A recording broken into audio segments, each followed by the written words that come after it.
తీవ్రమైన ఆర్థిక సమస్యల నుండి బయట పడగలుగుతారు.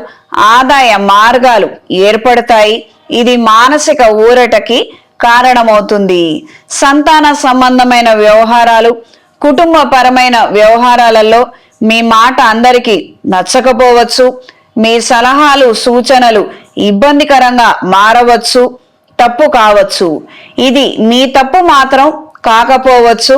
ఇది గ్రహించుకొని నిదానంగా ఉండండి.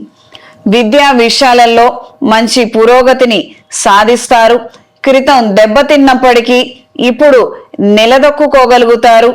కొత్త కోర్సులు, ఎడిషనల్గా తీసుకునే జాగ్రత్తల వలన విద్యాపరమైన అంశాలలో మంచి రాణింపుని పొందగలుగుతారు. విదేశాలలో చదువు కోసం చేసే ప్రయత్నాలు అనుకూలంగా ఉంటాయి. వ్యాపారం చేయగలుగుతారు. కొన్ని మార్పులు, సలహాల ద్వారా మంచి పరిణామాలు ఏర్పడతాయి. గురువులను సంప్రదించి మంచి నిర్ణయం తీసుకోండి. అప్పుడు మీకు బాగా కలిసి వస్తుంది.